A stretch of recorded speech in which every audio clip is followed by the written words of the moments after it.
పర్యావరణ పరిరక్షణకు గల పరిష్కారాల్లో సైకిళ్లను ప్రోత్సహించడం ఒకటి. ట్రాఫిక్ ఇబ్బందుల్ని తగ్గించేందుకు సైకిళ్ల వాడకం తోడ్పడుతుంది. ఈ అంశం ప్రాధాన్యాన్ని గుర్తించిన అనేక స్థానిక ప్రభుత్వాలు సైక్లింగ్ జోన్ల ఏర్పాటుకు ఇప్పుడిప్పుడే మొగ్గు చూపుతున్నాయి. తాజాగా రష్యాలోని మాస్కో ఆ దిశగా ప్రయత్నాలు ప్రారంభించింది. రష్యా రాజధాని మాస్కోలో ట్రాఫిక్ రద్దీ సర్వసాధారణంగా మారింది. సోవియట్ యూనియన్ పతనానంతరం అనూహ్యంగా పెరిగిన సంపదతో అనేక మంది మాస్కో వాసులు కార్లను కొనుగోలు చేశారు.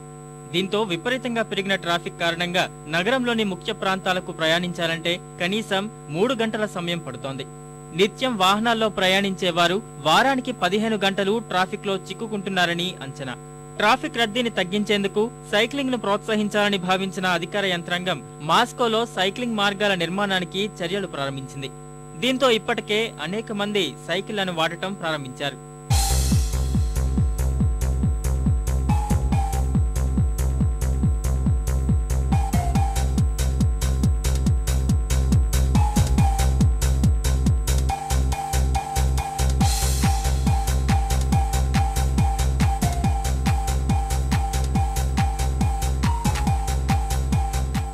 మాస్కోలో సుమారు 30 లక్షల సైకిళ్లు ఉండగా కొద్ది మంది మాత్రమే వాటిని వినియోగిస్తున్నారని నివేదికలు చెబుతున్నాయి.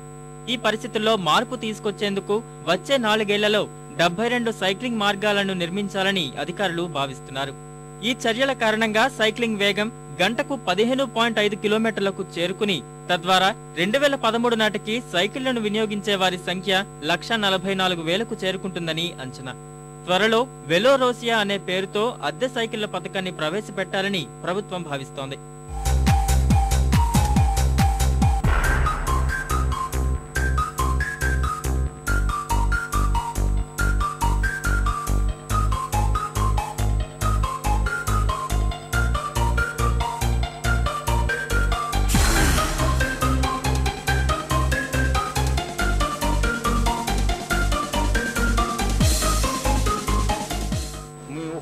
От автомобильного. Мы пытаемся сделать город более удобный для автомобильного, но мы пытаемся развивать альтернативные виды транспорта. Это то направление, по которому идет весь мир. От него уже никуда не деться. ప్రపంచవ్యాప్తంగా సైక్లింగ్ కు ఆదరణ పెరుగుతున్న నేపథ్యంలో మాస్కో యంత్రాంగము సైక్లింగ్ ను ప్రోత్సహించే విషయంలో పూర్తి స్థాయిలో దృష్టి పెట్టాలని పర్యావరణవేత్తలు అభిప్రాయపడుతున్నారు.